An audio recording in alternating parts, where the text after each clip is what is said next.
A Nascent Kaleidoscope. Chapter 26. I popped over in Whiterun again, just finding a back alley to not draw attention. I felt like I left a bit abruptly after finishing my sword, and I wanted to check back in with Thorum and show it off if I was being honest. I wonder if he would know anyone who was a good sword trainer. I wouldn't call myself a novice, but I was in no way a master. Even if the previous me was a master, which he wasn't, these kinds of things need to be physically built up. Things like muscle memory and instinct thoroughly trained through combat. But until then I had a few more thoughts regarding my magecraft, specifically towards my application of runes. I had 3 spells so far that I considered mine. Bindings of Gaia, using the earth to bind the target with roots/vines. It corresponded to Midgard in the Norse mythology. Fires of Muspelheim, exactly as it sounds. Intense fire that basically goes fuck everything in that direction. And the third one was freezing winds of Jotunheim that produced a cascading freezing wind that emanated out from my position. This wasn't just to stay on a certain theme either. 3 spells so far that correspond to 3 of the Norse mythology's 9 realms. Once I completed them, there should be a noticeable increase in their abilities as I'm borrowing the weight of an entire worldview. There was a reason that mages tend to name things under godly domains or corresponding to certain figures when applicable. The concepts still existed and could be tapped into, as diminished as they were in the current era.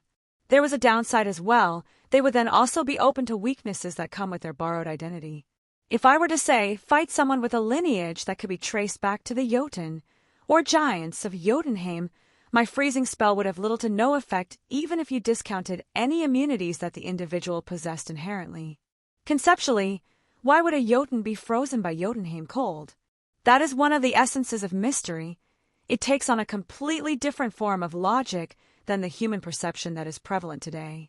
But I digress. I had a few more thoughts on some more spells. A shield based on Asgard was one of my new choices. I was lacking in the defense department. Maybe I should wait until I head back to my home reality before I complete these. I think I would be able to find better reference material there.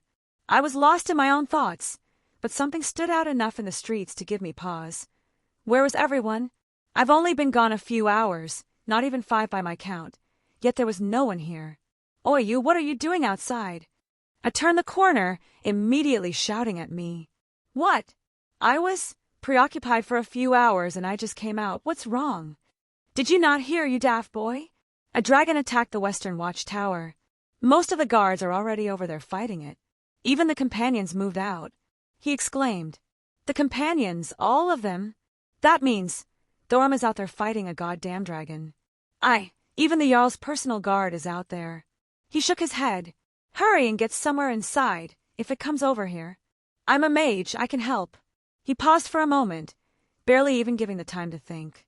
Fine, all right. There's another group to reinforce them about to head out. Follow me. He hurriedly waved his hand over. There were probably less than 20 overall. I had no idea how long they had been fighting or how many had already been sent, but it seemed like it was all hands on deck here. There were even a few that didn't look like soldiers. Not that they didn't carry themselves like they could hold a weapon, but clearly different attire. The leader didn't even bat an eye as I followed. I guess they were quite desperate here. Follow me. We're there to grab the wounded and provide relief. That means arrows on the flying lizard and potions to the main fighters. Don't crowd around the companions. Let them do their job. Hell, there wasn't even a loose formation. We were practically sprinting towards the west.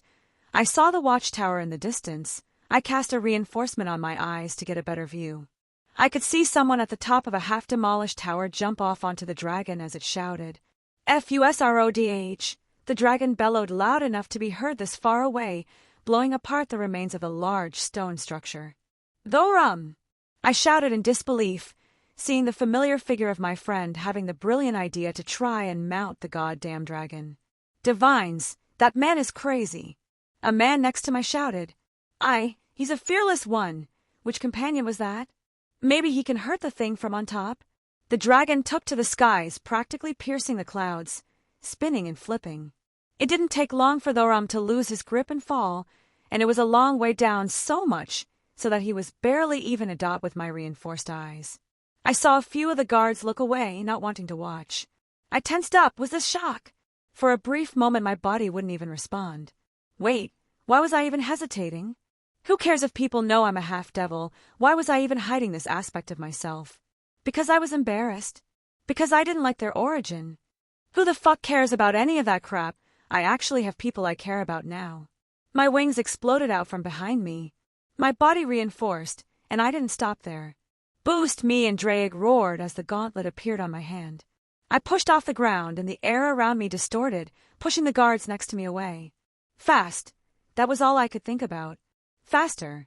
I saw his body falling, helpless flailing in the air. Faster. Boost. I had no time to even consider the second boost as a boom erupted behind my back, accelerating to a speed unprecedented. You damn idiot, I yelled, catching the rum only a few dozen feet off the ground, my momentum all disjointed as I crashed with him in my grasp. The dirt kicked up, stone and rubble burst out from our landing as I took the brunt of it. Will! He coughed, blood leaking from his mouth. I felt my wing bend at an angle it wasn't accustomed to as I stood up. The pain was something hard to describe. I don't think I can fly with it like this. No, I definitely can't. Even dismissing my wings was excruciatingly painful. Thorum also stood up, shacking, knees almost buckling under the strain as I shoved a healing potion in his hands. He looked at it, then to me, eyeing my wings before gulping it down. You have wings, he just said dumbly. Yeah. It was all I could say in response, looking away. Is it weird that I have enough self-reflection to realize I'm self-conscious about my wings, but can't actively get over it even if I recognize how stupid it is? Fuck, my wings hurt. No time to think about dumb things right now. I'll have a pity party later. He shook his head, wiping some dirt from his eyes.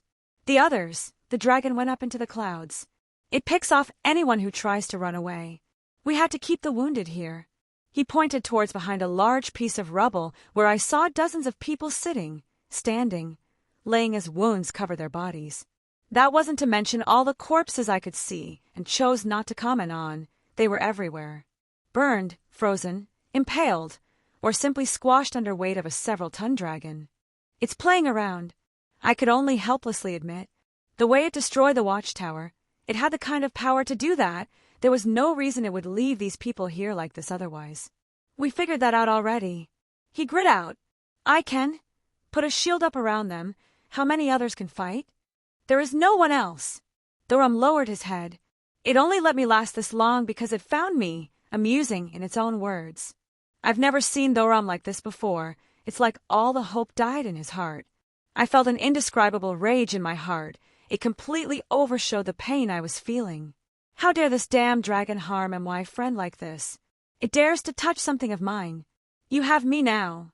I reassured him, gritting my teeth and pushing down my anger. He gave a sad smile. What's the plan? It's probably watching us now. I'll put a shield around the wounded so we can fight it out. I wasn't lying, it was probably watching us. If it was really just playing around, it would probably let us set up for more amusement. I withdrew the staff of Magnus from my ring. Moving to the center of the wounded, I saw their eyes fall on me. I recognized a few guards I had met before, the companions who I had talked with, and even the old man who was close to death had come up. He looked bad, running on fumes here. How many of them were even conscious? How many faces did I recognize that were now missing body parts? My mana swelled and burst out, enough to affect everyone around me. I liked these people. They were good to me. Skyrim, in general, was a place I wouldn't have mind calling home, and now something dares to make a mess here right in front of me. The runes emerged, dozens, hundreds of them all floating around as I coalesced the spell. Using the underlying concepts of Greater Ward, applying it in the same manner as a bound field. This mongrel, I'll tear all its scales off one by one. I tried my best to hold back a snarl as my spell came together. My calculations were quick and rough. This spell would not be any masterpiece, but it would be actualized to my needs. I would force it to a suitable level. I was more prone to using finesse, but in this circumstance I'm willing to brute force it. I anchored it with a divine construct. Shield of Asgard. I slammed the staff of Magnus into the ground. The runes shimmered and actualized, forming a translucent shield all around us. The dome giving a rejuvenating effect as a warmth overcame everything inside. The staff was absurd, amplifying the properties of the spell to a whole new level. I don't think I could break the spell without some serious effort and cheating. If it were any other situation, I may have been embarrassed by such sloppy spellcasting. It was quite literally being helped up by divine might. There was nothing I could do for now. My repertoire wasn't excellent when it came to defensive spells. I grabbed Thorum and cast the best healing spell I could muster. I saw his pale face visibly get more healthy. "Give me your sword." Thorum looked at me in confusion, but handed over his steel weapon. It still had my original enchantments on it, but I swept my hand across the flat, casting a reinforcement. "This is temporary, but should last long enough.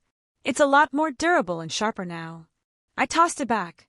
"This isn't the worst way to die." Thorum chuckled, staring at his weapon. "Huh." I let out a long breath. "I never did tell you. I got myself a woman, and she's going to kill me when she finds out I picked a fight with a dragon." Thorum snorted in laughter. "If we could, I would give you a toast. What's her name?" "Meridia." I smiled, picturing her face. "Is she named after the Daedric Lord?" he asked. "No." He tilted his head, a look of understanding slowing covering his face.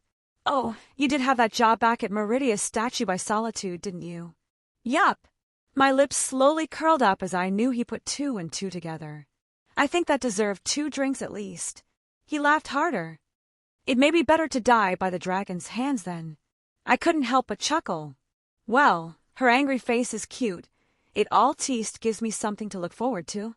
If there was something that could calm me down, it was the thought of her. "It's coming." He suddenly jerked his head up. I blinked, looking up. Thorum somehow detected the dragon before me. The colossal beast of scales and death landed on a large piece of rubble that had been the destroyed tower opposite of US. "Hi, Kos Nu." The dragon spoke, looking towards me. "Hi, smell Dudova. Kos hi diazima. Orlosan I on Dovakian Nide." I stared at the dragon, looking at its body while it wasted time. There were some marks and even some blood draw here and there. It looks like the people here did some work on the beast, but it was still practically unscathed. "Must I use this language then?" The dragon once more took my attention. "Why do you smell like Dova, little mortal?" "Because I fucked your mother," I replied without skipping a beat. Truly my days on the internet had not been wasted. Thorum looked at me, absolutely shocked. The dragon looked at me, just as surprised I blurted that out. "You mortals! Such bravery in the face of death." The dragon finally spoke with a laugh. "It is why hunting you is so much fun." "Fun! All this is because of fun." I hissed, hearing it actually speak those words made my blood boil. "You will beg for death by the time I'm done with you." I growled. "Little Not Dova, does this make you angry? Then come, battle me, clash your steel against my scales." "You didn't need to tell me." I moved as the ground below me burst apart, grabbing Mirage from my ring. "One bird," I shouted, slicing the air in front of me as the sword phantom shot out. "What?" The dragon shouted in confusion as a few of its scales were torn apart at the impact, drawing blood from the creature who no doubt hadn't expected it. "2 birds." I focused again, swinging my blade as 2 more shot off. "Would not cast," the dragon shouted, moving from the ground up into the air high above within the blink of an eye. It dodged with ease as it gained speed and flew around the battlefield. "Y'all tour shul." Its loud voice echoing in my ears. The flame spouted from its mouth and burned towards me. 10 birds. I shouted again, swinging my sword. It was 10 swings, overlaid upon one another. No, it should have been so, but only a half-dozen manifested, flying towards the dragon as I clenched my hand as tightly as possible as to not drop my sword. I felt muscles tearing in my arm at the strain, blood vessels rupturing under the surface.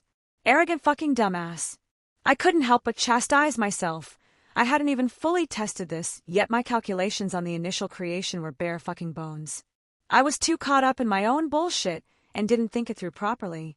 The dragon seemed content on trading, letting its scales get split in several places as it swooped down, avoiding any true damage, and bellowed out its flames. I hurriedly grabbed Thorum and moved out of the way, the flame turning the stone to slag as it passed over. "Let me see if I can bring him down. Wait for a chance," I told him as he nodded and ducked for cover. He didn't have much long range, so he would have to play the role of a last resort. I had a few cards to play if I had someone waiting in the rear. I aimed Mirage at the flying dragon.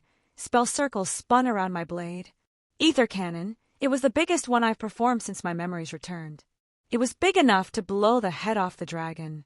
Perhaps that's why the dragon realized the danger. Tied Chloe, I could feel time distort around the dragon as its wings tucked it, and it rolled under my spell, dodging it within a hair's breadth before unfurling its wings again and taking back higher into the skies. I frowned in annoyance, flicking my hand and sending another dozen spells soaring to it, all helplessly splashing against its scales. My runic circles were doing nothing but distracting it for now as lightning shot forth. Fire crashed against its body, and ice spears tried to impale it, all to no avail. My scowl deepened. I didn't have any more talismans to utilize the creation cycle and bolster something worth a damn, and it was keenly aware of my ether cannon now, something that would most definitely be able to harm it. Damn it, this was one of the worst opponents for the current me. Most my magic does nothing, and my ether cannon is useless if I can't hit it, my wings making it so I couldn't take the fight into the air. I had thoughts about perhaps portaling high up then casting something, but that would just leave me too susceptible to counterattacks. I briefly thought about grabbing the staff again, but the thought of Thorum losing all his friends made me hesitate. Distort, I quickly cast, allowing a few dozen copies of me to flood out in every direction, giving me a moment of breathing room. Fuck me! I cursed under my breath, because I could swear I saw it smile as it intentionally went after all the fakes. Motherfucking lizard was playing with me. There is an obvious choice here. Drake finally spoke up. I didn't think you would offer it to me. I reined in my temper. Getting impaired due to my anger would be unwise. I hadn't planned to. Until recently, I pulled out a health potion, drinking it to the last drop. I kept my spell barrage up on the dragon, to at least keep its attention. This would be easier if my wing wasn't crippled for the moment, this health potion not doing much to mend a metaphysical limb. And what changed? I grit out. The way you rushed in to save your friend. Really? I didn't think you cared about such things. Is that why you allowed me a second boost? Were you inspired by the power of friendship? I snorted. My body was already aching from that little tidbit, but I was ignoring it for now. It's not like I wasn't hurt in other places worse. I didn't allow it, you did it yourself. I told you before, I forced the boosted gear back into its twice critical status. That meant the normal conditions still applied. Desire and willpower, those are the two aspects that trigger sacred gears. You were acknowledged by the boosted gear, you pushed past the false FA, Ade, and were able to access MY power. I acknowledge you, Wilhelm Henry Schweinorg. Not because of who you were, but because of who you are now. You are still rough around the edges, but I don't regret being taken by you. Now, there's a path open to you right now. Do you wish to take it? I couldn't help but laugh, a smile forming on my face. All it takes is giving up a piece of myself to you, isn't that right? Indeed, that is the condition for using the balance breaker before you can unlock it the normal way, but that isn't much of a detriment for you now, is it? My normal host would need help to expel the draconic power from his body at certain intervals, lest he goes wild, but you are not a normal host. I could take Thorum and run, but then the others would die. I could maybe buy time and send them away as well, but then the dragon would attack the town. I didn't consider myself a hero, but I had my own pride. And at this particular moment, I wanted to pull that dragon down from the skies and make it beg for mercy. There was only one option. My heart, take my heart, I said without hesitation. Good choice. As he said that, I screamed in pain, my heart physically changing inside my body. I could only claw at the ground beneath me. My fingers dyed in blood as the skin was ripped at the tips, and my eyes almost rolled back from the alteration to my heart. I swung my body wildly, doing anything to keep myself conscious. It seemed like an eternity, yet I doubt even a minute had passed before I finally regained some manner of my self-control. Little whelp, you asked why he smelled like a dragon? Drake spoke outside the boosted gear for the first time as I did my best to regain my senses and control over my body. The dragon paused his assault, gliding overhead and staring down. I am Drake Gotch, the Red Dragon Emperor, and he is the one I have chosen as my partner. Show him. Show this little whelp our power. I stood up straight, eyes locking with the flying beast who had forced me into the state. We shouted as one. Welsh Dragon, Balance Breaker. Chapter 27. It echoed out all across the land. The birds dispersed, the trees swayed, and any animal with a modicum of intelligence hid for their lives, carried on the winds throughout the corners of Skyrim. A roar that could shake heaven and earth. Drake let the entire world know of his presence here. You don't have much time, and the more moves beyond regular boosting you use, the shorter the time will be. I need wings. I grit out. This was already taking a major toll on my body. Done. As he said that, I felt the draconic wings sprout behind my shoulders. They were similar to my devil wings, and I instinctively knew how to use them. Boost, I said quietly, letting the feeling wash over me. I looked up at the dragon again. He was still staring at me, utterly confused by what he had just witnessed. Perhaps it was the novelty of the whole situation that it couldn't comprehend, something new at its life, that made it just want to watch me for a few moments. Well, I would use this time all then. Boost, boost, boost, boost, boost, boost, boost. The limits on my boosting were gone.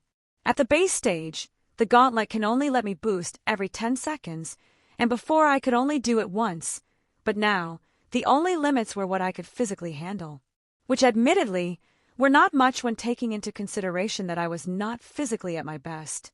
What a rush of power, it was almost intoxicating.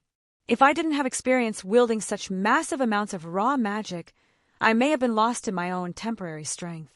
I shot up. One moment I was on the ground. Next I was staring into the dragon's eyes from only a foot away. The world was almost slow in my eyes at the speed I could now move at. Its eyes dilated ever so slightly. Surprise was over its face, too. None of that, I said calmly, grabbing its neck, allowing my hand to dig into its skin, distorting the smaller scales around its neck. I held it for a moment before pulling on my newfound strength and introducing it to the ground, hard enough that a new crater formed on impact. You! The dragon spoke in rage and confusion. The dust and grime kicked up from the impact had been swept away at the flap of its wings. You are no Dova. There is none of Father's spirit within you. A boom erupted as I moved again, colliding with its prone form. I felt its scales crack under the force of my blow. The spikes that littered its spine were smashed and blown apart. I still held my sword in hand, and I flipped it upside down, stabbing it down into the dragon's hide. Slowly, pushing down into the dragon's body inch by inch. It roared, no true words coming out, but the recognizable sound of pain. Lightning cloak! I cast the simple spell, filling my sword with lightning and forcing it into the body of the dragon. This is fun, right? The spell faded and I cast another. Flame cloak! The fires poured down my blade and went inside the dragon's body. Its outer body was nearly invulnerable to normal spells, but its inside weren't quite as indomitable. What are you? Throw los impossible. I twisted my blade, ignoring its words, pulling up more of its scales as blood poured out of its wound. Are you angry? I shouted over its roars as it tried to force its body up, only to be met with a stomp of mine, forcing it back down, possibly even breaking a few bones. Then fight me. Test your scales against my steel. I hissed. My gauntlet-clad hand reached down, digging into its hide and ripping off a section of scales from its body. I will devour you, mortal. It shouted its fury to the heavens. This town will know my anger. The flames will not disperse until everything is ash. The sounds of scales and flesh ripping apart was only overcome by the anger and agony produced by the dragon. I said you would beg. I don't like being made a liar. I grabbed hold of its wing, and I began to pull. Alduin damn, high oblivion, high insolent jor ant. It screamed, its arrogant voice practically dying as the pain was all that remained. I twisted and tore apart the tendons, flesh, and muscle connecting the wings to the dragon, ripping, pulling apart the bones that held it in place. It was with a final tug and burst of strength that I ripped it free, tossing it to the side. My arm went almost limp. I felt an immense pain, stronger than I had before. It was the same arm that was hurt earlier, and I put too much pressure on it. It made me hesitate ever so slightly, forcing me to take a moment to center myself. Fim Zegron, the dragon spoke as its entire body became ethereal. I have seen through you. This power is not yours, abomination. Let us see which one of us lasts longer. Did it notice in that brief moment my weakness? I guess a dragon is still a dragon. It was a good plan. I could tell its body didn't exist on the physical plane of existence anymore. I doubt even regular spells would be able to harm its body at this point, some kind of conceptual immunity that surrounded its body. I could perhaps overcome it with a sufficient ether cannon, but I didn't have the clarity of mind to cast something so complicated at the moment. I held my hand over the dragon's head. Penetrate! One of Drake's abilities he developed in response to his rival, Albion, creating an ability to reflect any attack.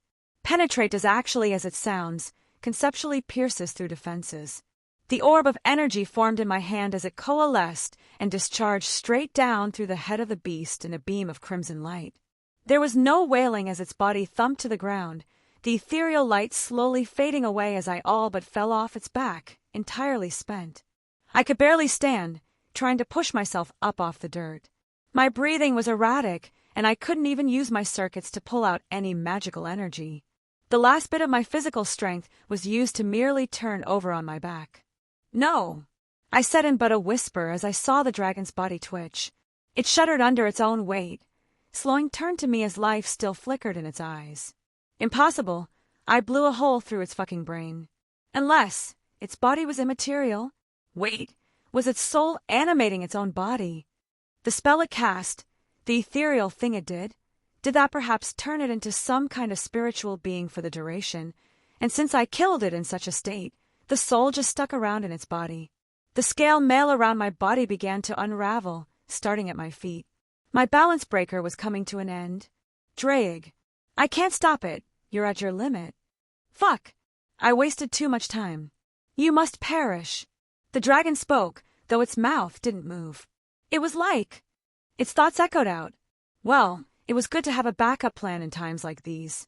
I of course held out my hand and gave him the middle finger before turning my palm towards the side. Transfer.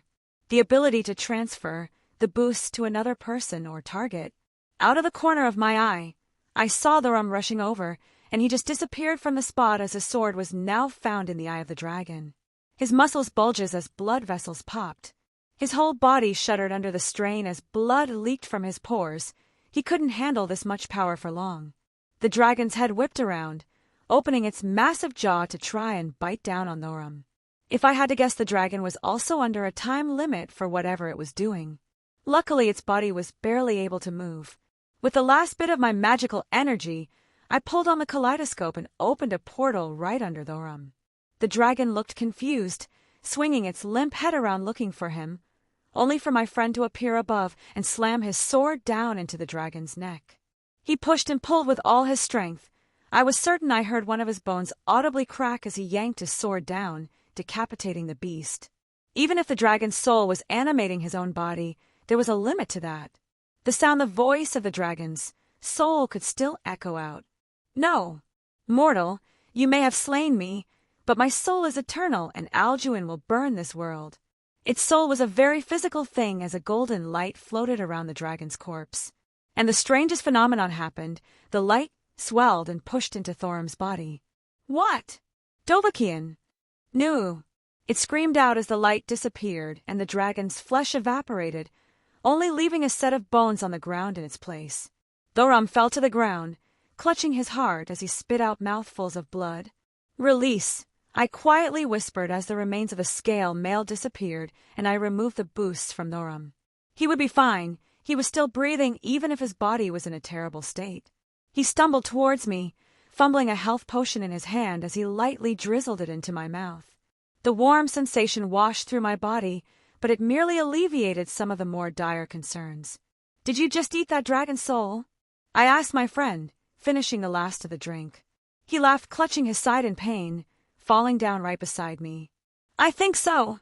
I have some strange memories in my head now." "Huh, did it taste good?" He looked thoughtful. "Like the best meat I've ever had." "Wow, I'm a bit jealous now." "We can always share the next one." He smiled brightly. "I don't think it works that way, but what the hell, let's do it." I chuckled. "Ow, hurts to laugh. Is it strange if I can't feel my arm?" He lifted the limp limb up into the air. "Oh wait, there's the pain." "Idiot!" I sighed, rolling closer to him and doing my best to fetch a health potion out of my ring. "Drink. I hope it tastes like apples." He gave a signature goofy smile. "I think he's a bit delirious right now. Do dragon souls count as narcotics?" Yeah. Just drink up, big guy. Chapter 28. Lorum POV. People were too busy tending to the dead and wounded to care that the dragon is dead. I think everyone is more concerned with how much damage it caused before we were finally able to put it down, and even then, well, I don't know what would have happened if we didn't. I was up and about after some healing. I was still hurting something fierce, and my arm couldn't be moved, but there were others in much worse condition than I. How many didn't make it back? I only know the barest of details with what the Harbinger had talked with the Jarl about. He had reinforced the surrounding towns as much as possible without compromising Whiterun's defenses, but even if the full army was here, something tells me that it would have just been like trying to snuff out a fire with tinder. Divines, a dragon. I was man enough to admit that I was scared. I was scared that all my shield brethren would die. Many would claim it a glorious death and await their calls to Sovngarde, but there was nothing glorious about that fight. There was no glory that came from slaying that beast, only the relief that it hadn't set its eyes on the city and the people. How many of Skyrim's children would have met their ends under that tyrant's flames? Even now, the companions had been reduced by a good third, and maybe up to half would never see true battle again. Dragonborn, they called me. I somehow took in that fallen dragon's soul. I now had memories of its powers, its Thursdayum. A feeling in my gut told me that I could make use of their shouts, but I found no one to draw upon to perform such a feat. Had it been a few days ago, how excited and proud I would have been to have been chosen as one of the legends, but now, all I can feel is ashamed. I could only clench my fists in anger. Why couldn't I have been more help before? Do I even deserve this? Didn't we fight that beast and defeat it in combat? All I did was run in and finish off the wounded foe. My friend, he saved me from certain death when I foolishly tried to attack the thing from its back. I was not in the best state of mind at the time. Maybe I had already resigned myself to death at that moment. I just shook my head, pushing away such dreary thoughts. A true Nord does not admit defeat so easily. I would have fought to the death, but even then, I had held no true hope for victory. That was until my friend came flying in and caught me at the cost of his wings. It was a strange sight, but I didn't care to question it. I knew not his circumstances. Every man had a story, and he was still the same person I've known this time. Then he did something I don't understand, that armor that enveloped him and allowed him to overpower a creature of legends and treat it like it had treated us. I felt no small amount of pride in my friend in that moment. De always said that you can always tell a lot about a man by his friends, but this is the first time I question his words. How am I supposed to measure up to something like that? He was an accomplished mage. He fought bravely and overcame the beast that almost brought ruin to Whiterun, and he even defended all the wounded while doing it. Talos willing, I just want to drown myself in some mead for the night and maybe think things through clearly in the morning. He must have been watching over me, because I managed to reach the Jorvasker without anyone throwing more questions at me. Dragonborn, did you really kill the dragon? Dragonborn, is it true? Can you shout for us? Dragonborn, Dragonborn, Dragonborn. I had more than enough of that while I was getting tended to. A good drink will also make the pain go away, for a bit at least. Will! I was surprised to see my friend here, blurting it out while opening the large doors. H was sitting there quietly in the corner, nursing his own drink. One would have been a fool to also not see the black wings that sprang out of his back. Thorum! He smiled brightly at me. Even now he looks happy to see me when I nearly cost him his life. How are you doing? I knew my eyes were drawn to his wings, and he looked a bit uneasy as I stared for a moment. Not dying, at least. He chuckled lightly, holding his sides, clearly still in pain. Though, my wings need to be out to heal properly. I hope you don't mind. Maybe that's why he never revealed them before. The look on his face said it all. He didn't seem to like them very much. Was he maybe some kind of Daedra? Or divines forbid, I hope when his parents hadn't been forced.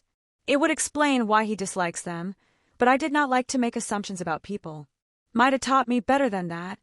A few of the lessons involved the belt when I was a little shite about it as a lad.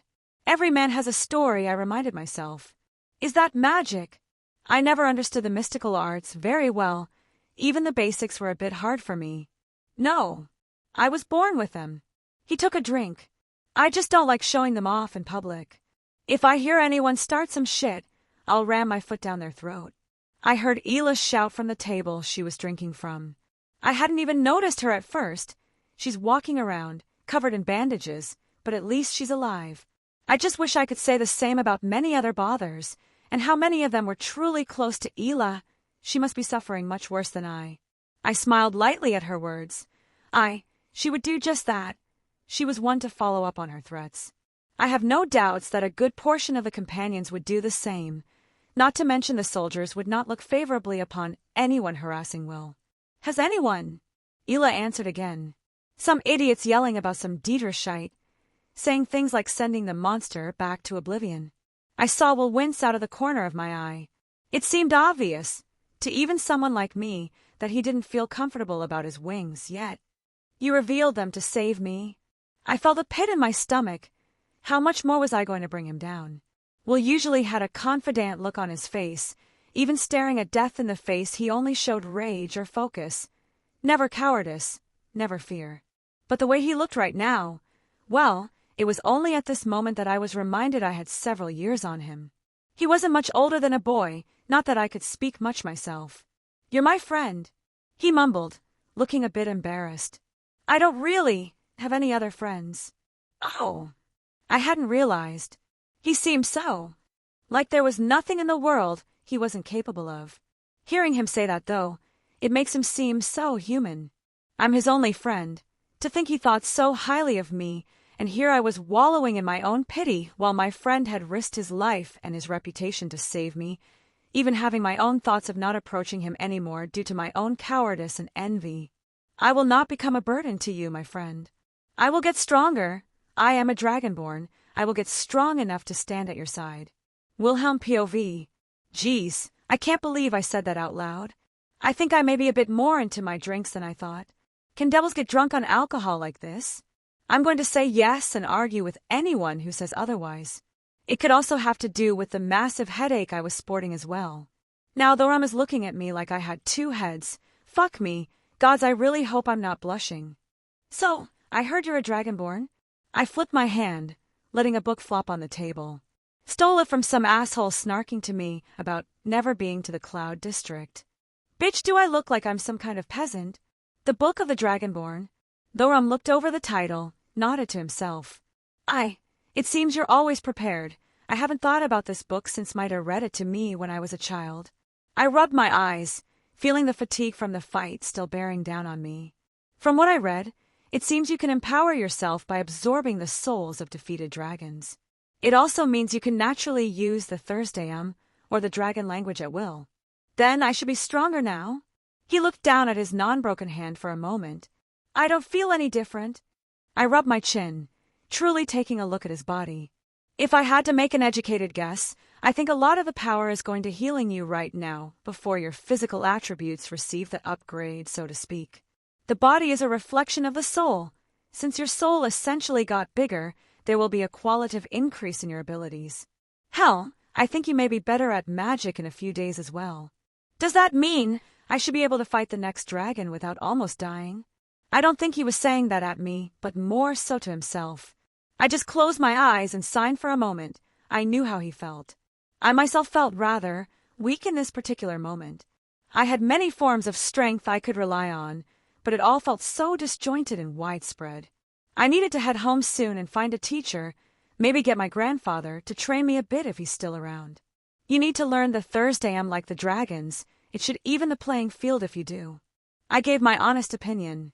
I saw the look in his eyes. He wouldn't back down from the next dragon attack. The best thing I could do was point him in the right direction. I also wanted to check out this dragon language before I left. If he was willing to push himself like this, how could I even think about stagnating? I resolved myself to head home in the next few days and get better. I don't want to lose the only friend I had. A small bit of realization dawned on me. Hey, Drake, I wasn't really acting like myself earlier. I felt like increasingly angry. I mean, I was absolutely livid, but in hindsight I was noticeably less in control of my emotions than I normally am. Oh, you finally noticed. That's good. Okay, I think I'm missing something here. You've had me inside your soul for how long now? Things like that have an effect on you. Realization dawned on me. I guess it wasn't wrong to call me part dragon before I turned my heart to a dragon one. That came with all the downsides as well. I guess I was particularly possessive of what was mine. Even my devil nature might have been an influence as well. While not really the caricature depicted in media or the like, devils are creatures of sin. We're more in tune with the evil emotions, like greed, lust, wrath, etc. A dragon being the cause also didn't help either. Yeah, my dragon aspect probably took particular exception to that little tidbit. Well, I don't expect it to be like it was before. Perhaps I should some time to meditate or even relax a bit when I get back home. DOVAKI Jen. A shout shook the city, literally, as bottles rumbled and the tables vibrated. The hell was that? I sounded like the dragon language, but it felt sort of human. That was the Greybeards. I think they were calling Thorum. Ela said, a rather surprising amount of reverence in her voice. Didn't Talfter tell me about them? Masters of the voice that lived like monks on the throat of the world? Well, I suppose the timing was impeccable. Thorum! Skjor burst through the door. He was missing a couple fingers on his left hand and his right eye bandaged. He took a cursory glance at Thorum, then stared at me. You're here as well. The Jarl calls for both of you. Chapter 29. Thank you all for coming. I know this isn't the most celebratory of circumstances. The building was almost like a mead hall if I were being honest, but banquets and celebrations were a major part of their culture. There were some massive tables that sat on a lower level, overlooked by a throne.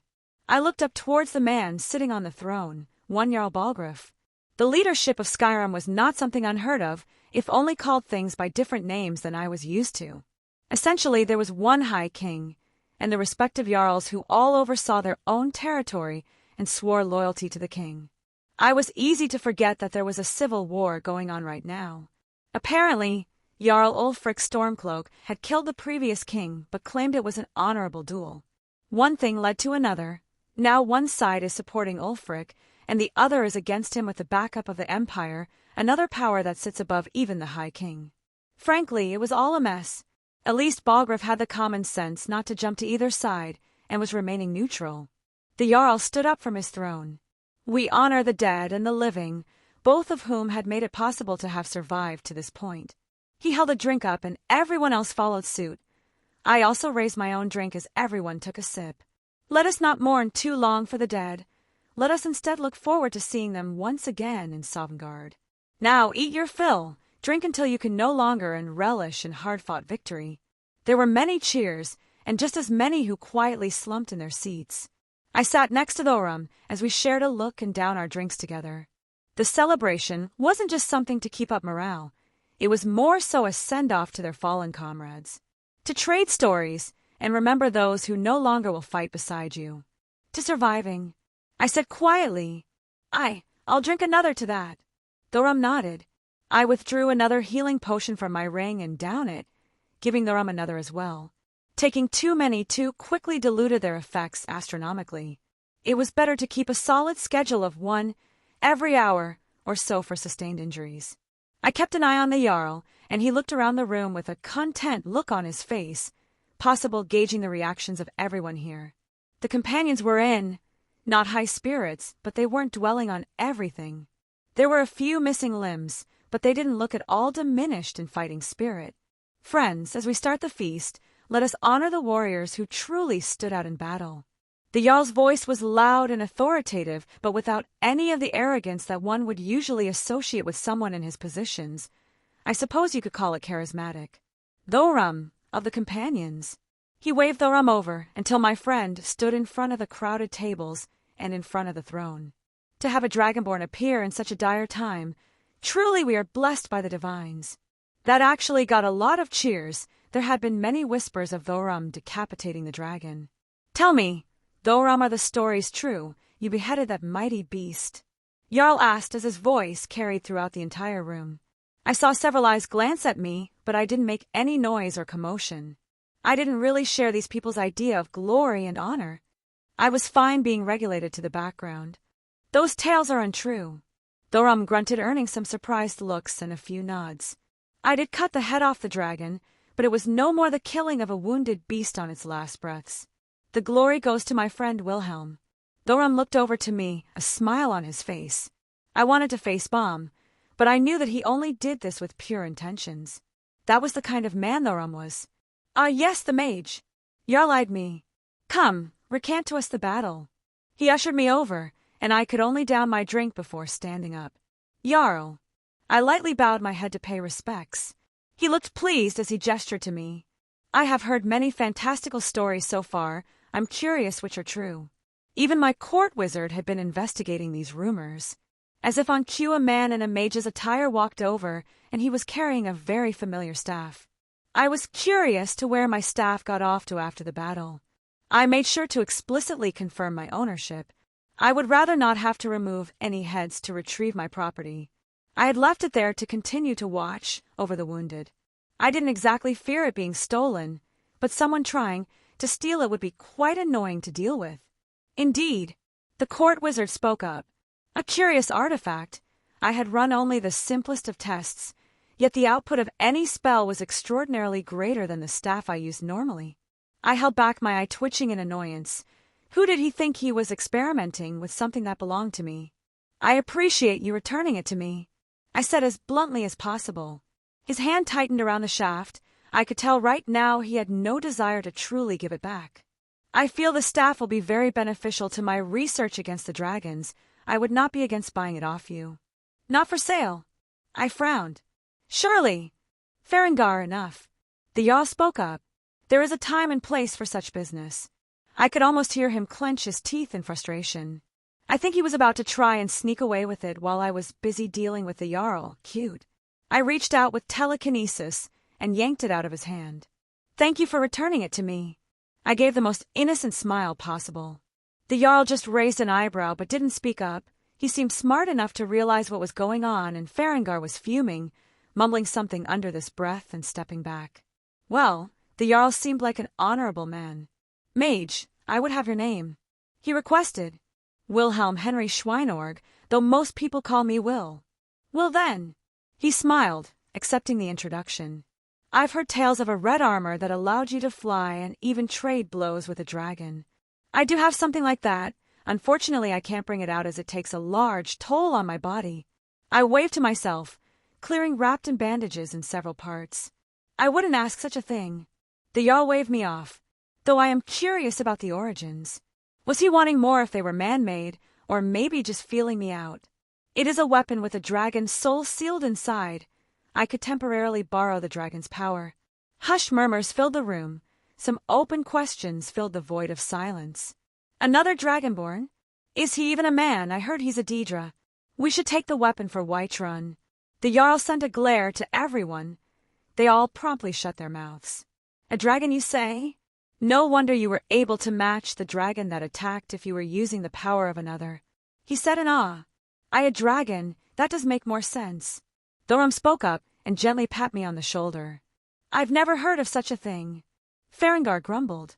We should study this contraption and see if it can be used against any other dragons that may appear. There were a few shouts of agreement around the room, mostly from people I didn't recognize. In fact, they looked mostly whole and healthy. I don't think they even participated in the battle. And how exactly would you accomplish that? I raised an eyebrow. Of course, we would seize it for the good of the realm, then it would be turned over to the proper expert in the arcane, and they would unlock its mysteries. Farengar glared. How curious! I look around the room, yet I see no such expert, unless you have a mirror for me to use.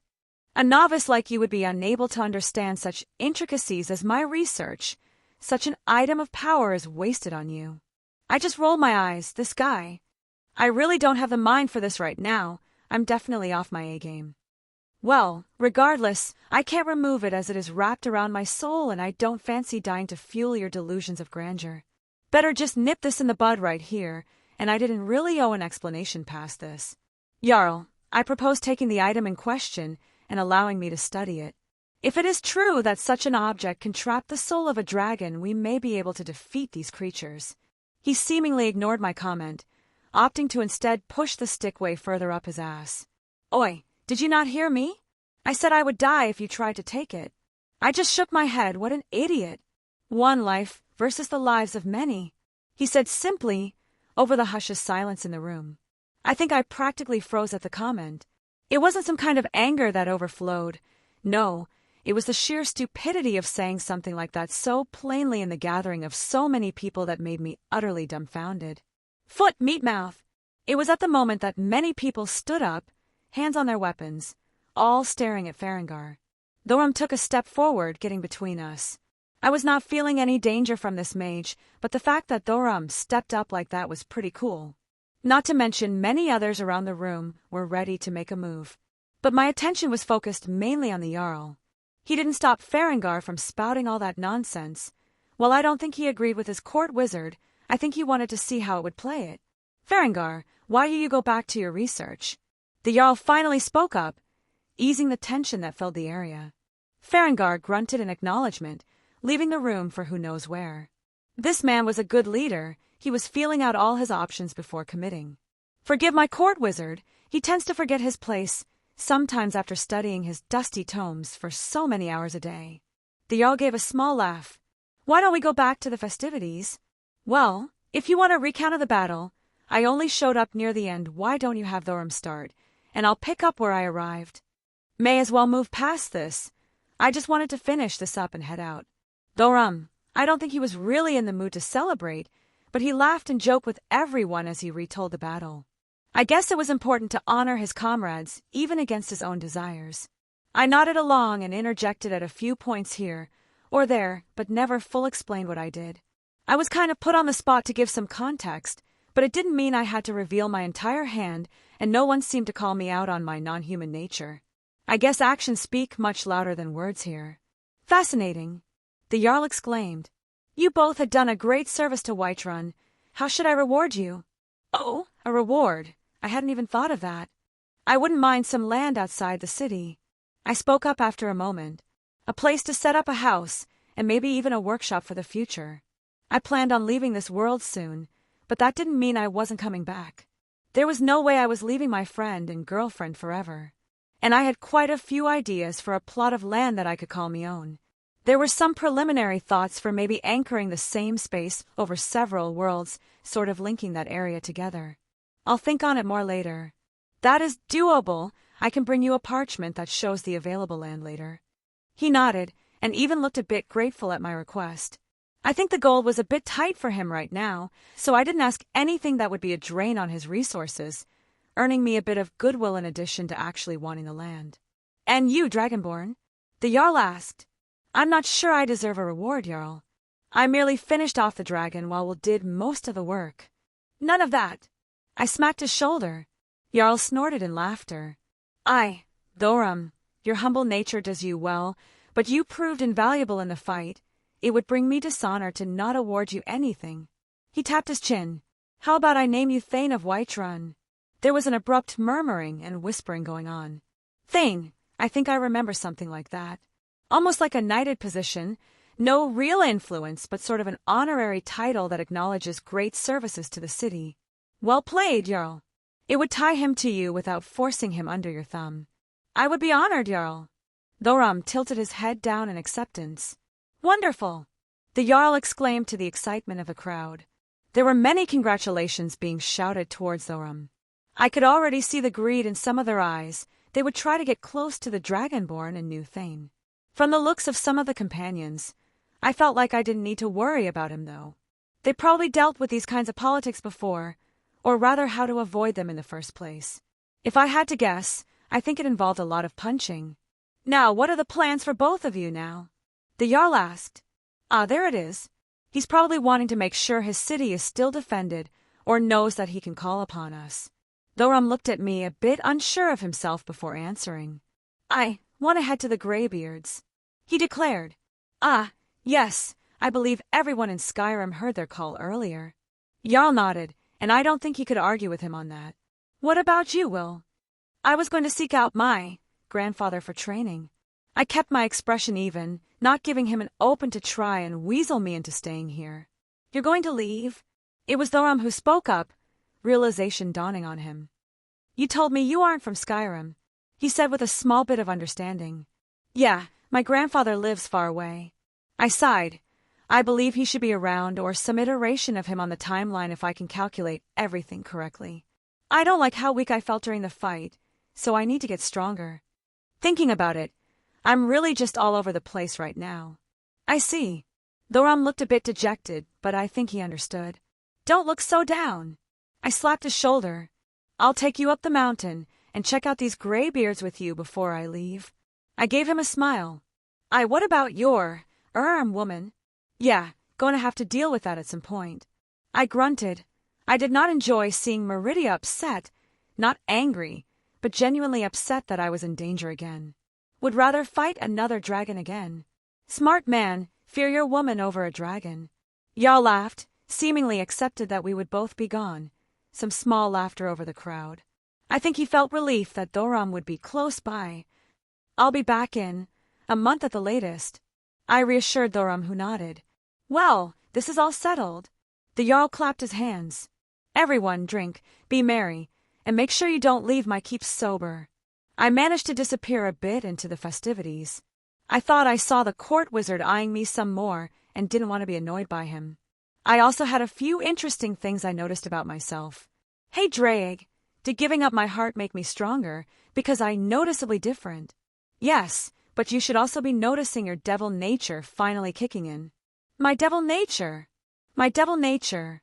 I see, how could I forget? It seems like the more physical aspects of my body is finally acclimating to being a half-devil as opposed to being just a human. Devils are magical creatures as observed by how their wings operate. I never had any magic due to my unique circumstances.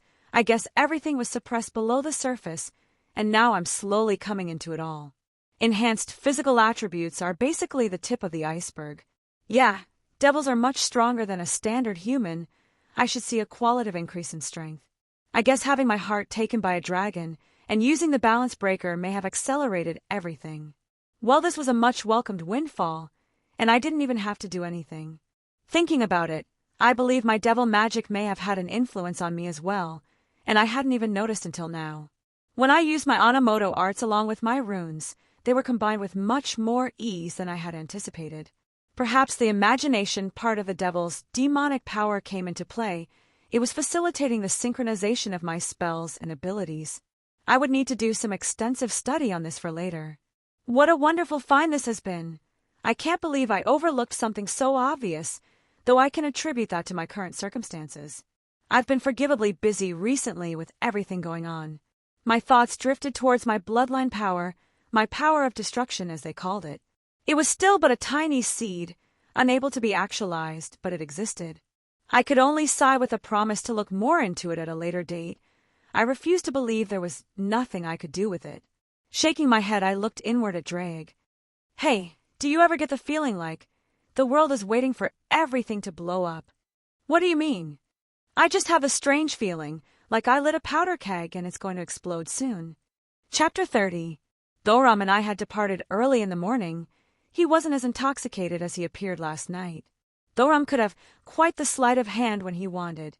Now that I think about it, he did point me towards someone in the Thieves' Guild when we first met. Curious past is curious. I had done a round through the market. Most were setting up about that time, and they were happy enough to sell some goods early to me. Of course, what I could buy en masse was somewhat limited. The Jarl had been keeping a firm hand on goods coming and going with such a danger hanging over their heads. Who knew how many potions or food rations they would need in the coming days? There was a brief thought to pop back over to Winterhold real quick and visit my tailor. My clothes had taken quite the beating recently, and some quick alteration could only do so much. My clothes were quite literally wearing a bit thin here. So much to do, so little time. Proper presentation, my Achilles heel. I should be fine for now, though I did find a nice cloak I could wear up in the mountains. Gods know that's going to be freezing. My body started to feel better too.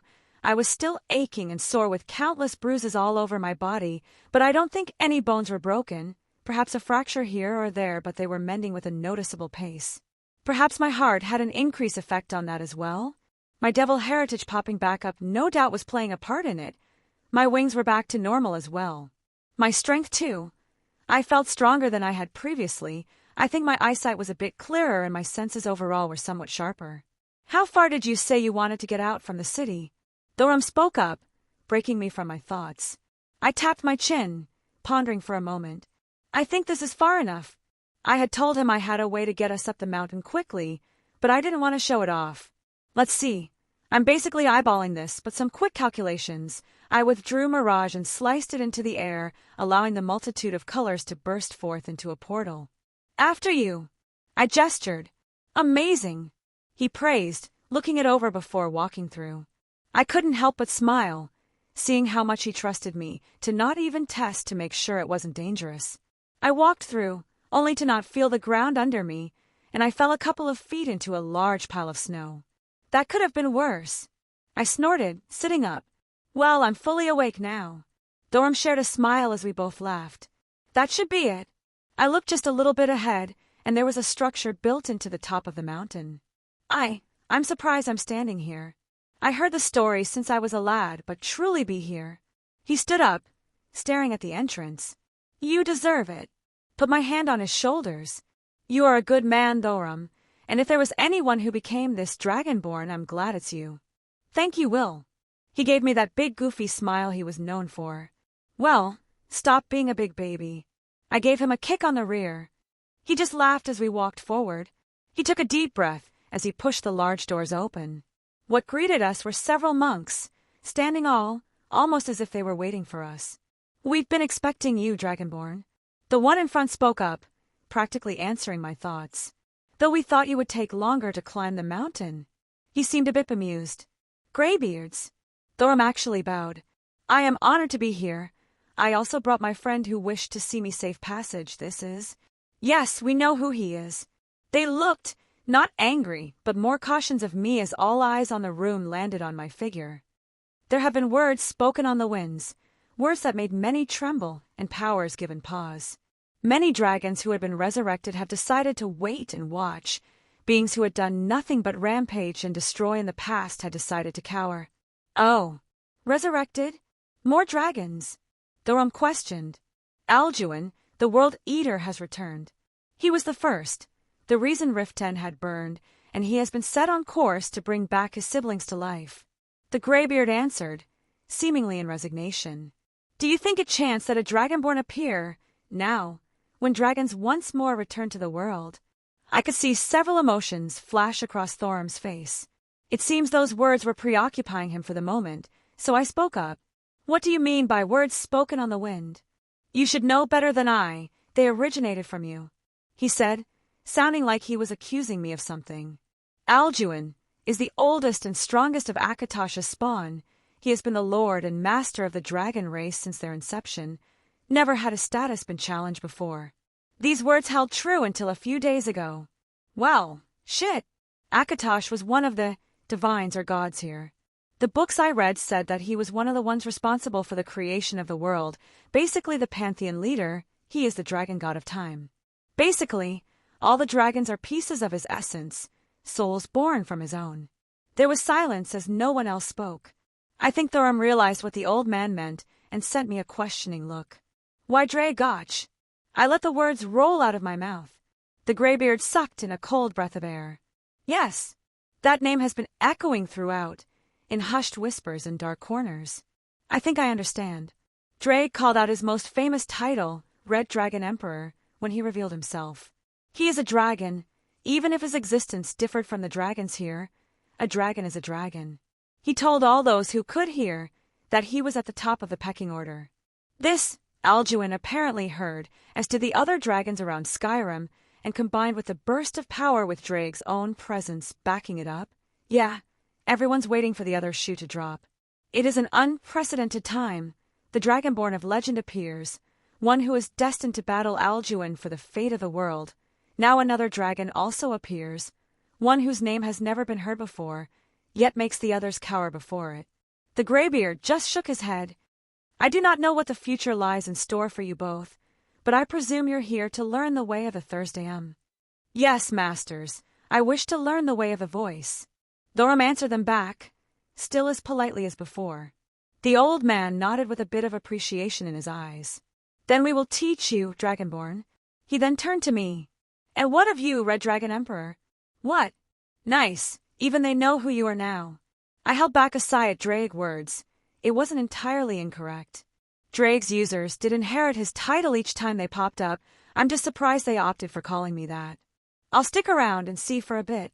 May as well own up to it. Yes. Let everyone here know my name. There wasn't much fanfare to be had, no tests for worthiness. According to Arrangier, the graybeard who had spoken to us, they usually proposed a test to newcomers, but the direness of a situation they forewent such formalities at this time.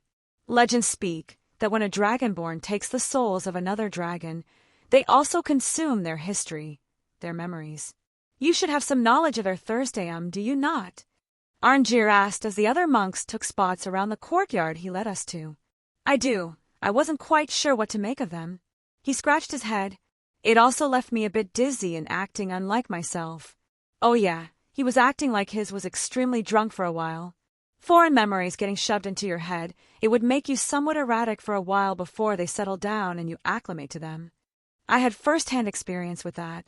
I wouldn't say I had the best attention span, but for the first couple days for me, I could barely concentrate on a single thing. New ideas and inspiration kept dragging me every which way. I do feel better now. Thoram looked thoughtful. Should I try to use those shouts now, or is it best to leave them for later? Physically, you should be fine. I shrugged. I don't know exactly how this Thursday operates. I would need to see it. As he says, let us test one of the more basic shouts, the unrelenting force. Arrangier stated, turning around at a practice dummy in the corner. FUSRODH, he shouted, and an invisible force ripped across the space between them, uprooting the dummy and the surrounding foliage, expelling it. I've experienced that one before, first the Draugr from that necromancer, but it wasn't nearly as powerful. I had a Draugr use that shout and it was much weaker than yours. Does that just come down to experience? Arrangier looked at me, thoughtful for a moment before answering. Experience does come into play, but if you fought one of those undead, then they are merely an echo of the true Thursdayum. Their real souls are what powered the voice. Without that, they are but a hollow copy. That makes sense. I'll make a mental note to check that later. It was more likely that the necromancer just stuck any old soul into the body, and it could only pull on the body's past memories, so to speak, and use the shout. The dragon also blew away the watchtower with that shout. Thoram said quietly, clearly remembering that fight. Yeah, that was extraordinarily more powerful than what was just shown. Indeed, the power can be adjusted. I held back as much as possible as to not cause an avalanche. Arrangier smirked, just ever so slightly. They were monks who did not use the voice to fight, but that didn't mean they couldn't take pride in their own hard-earned skills. Now, Dragonborn, why don't you give it a try? He gestured to another dummy. Thoram scratched his head. I'll try, he said without much confidence. FUSRODH, he shouted as nothing happened, mostly. I think Arrangier picked it up, and I did slightly as well. The snow around him had dispersed for a moment, so he was on the right track. The shout can be divided into 3 parts, 3 words. FUS, meaning force. RO, meaning balance. DA, meaning push. He lined himself up with the practice dummy again. FUS, he shouted. Another invisible force rippled out, pushing away all the snow, but the dummy still stood. A clear force washing over it but causing no lasting damage. The power is greatly lessened as opposed to combining the 3 words. But it is also an easier starting point. My initial hypothesis was correct. This Thursdayum is the same as divine words and primordial runes. I took a step forward, Arrangier just raising an eyebrow but stepping out of the way, and Thoram looked at me expectantly. I think I understand, tugging on me slightly, and then shouting. Yeah, I was thinking something similar. Using Draig's concept of a dragon, and then focusing on the application. It was a bit more than that, though. I thought about the concept behind the word force. To actualize my intent without casting a spell, but forcing my will upon reality. Draig's nature should allow me to overcome many hurdles that someone without any dragon aspect would have. FUS, I shouted, and a small vibration shot out and smacked into the dummy. No damage was caused, but a clear indication of something happening made me smile. Did you feel that? I did. It was a weird synchronizing between us as the spell was actualized upon the world. I was the conduit, you were the source. It was almost like using the boosted gear. This would require more testing before using haphazardly. I learned my lesson from before. Well done, Thoram shouted with excitement. Indeed. Arrangier looked at me with uncertainty in his eyes. I smiled and walked up to Thoram. Before he could ask me what I was doing, I pushed him into the snow on the ground. That may have been a bit too hard. Still not used to my new base strength. Luckily, I had him chugging health potions all night, so he was almost back to 100%. He made a surprised noise as he fell down, only to look up at me in confusion. "Will?" I held out my hand to help him up. "Force," I said, pulling him up. "You need a clear mental image of the concept. Remember how I just pushed you down. Use that feeling and try again." It was a bit simple on the surface, but image would do him all the world of good right now, something very specific to focus on. It said something about the trust he had in me, that he didn't get mad nor question my actions, only accepting my words once again and trying. "FUS," he shouted. A more visible phenomenon occurred, even slightly better than mine as it rippled out and smacked into the dummy. "I did it!" he shouted, pumping his hands in the air. "Thank you, Will." He wrapped me up in a hug before I even realized it. Dragonborn, a mortal with the soul of a dragon. He should be able to pick this up much easier than I can. I couldn't help but smile sheepishly as I pat him on the back. Thorum was definitely someone who learned best by experience. That should give you some idea of how the other shouts go. While not the same concepts behind their meaning and inception, it's a good bridging point. I stated as he let go. "Well done, Dragonborn." Arngeir looked pleased. "Thank you, Elder." He bowed ever so politely. He would be in good hands, and if Arngeir was as intelligent as he looked, he should have picked up on the trick to teaching Thorum. "I believe it's time I head out. Are you not going to stick around and learn more shouts?" Thorum looked reluctant. "I have a feeling that this shout will take me a while to learn by itself. Besides, I have so much on my plate right now, I need to settle everything else first before adding more." It didn't actually want to leave, but at the same time I was a bit anxious to get going. "My friend, then I shall master the Thursdayam, and when we meet next, I'll be the one giving you instructions." He clasped my hand with resolve in his eyes. "I'll look forward to it then. Let's see how much you can master in a month." I could only smile at his passion. I looked over to Arngeir, and my smile returned to a neutral expression as I stared at him intently. "Take care of my friend." I think the elder understood me, as he nodded sincerely. "I do not know what your presence means for this world, Red Dragon Emperor, but I shall make sure the Dragonborn does not lag behind." I just nodded. I wasn't one for teary goodbyes. I would rather leave it at a mutual desire to get stronger when we next meet. I waved one last time and ripped open a portal before jumping through. I popped out near Winterhold, seeing the town and Mage's Guild in the distance. I had 2 more stops before I headed back home. I figured I would get the college out of the way first. A month, that's when I said I'll return. Truthfully, I may be gone longer than a month. Actually, it was very likely. The thing is, I could come back to this world line before a month passed. A little thing people don't know is that true magic overlaps with the others in some capacity. My kaleidoscope allows me some manner of time travel that should exist under the domain of the 5th, or the blue. It isn't real time travel. I merely leave and re-enter a world line at an earlier point. While still not traveling through the time axis, it is still something that should not be used lightly. Hell, my other self was even put off on using it. Dangerous wasn't even a powerful enough word to describe it. If I entered an Earth at the year 2000, then re-entered somewhere before that point of time, things become extremely complicated because the past then became my future. I wouldn't be doing quite that. I would just be coming back not long after I left. My future would still be my future, even if it wasn't the same length of time that everyone here experienced. It kept the flow of the world stable. All things remaining the same. Even if I was away 4 years, I could probably re-enter this world line and have only about a month passed. For now, though, I just wanted to clear up any loose ends at the college before going to see Meridia.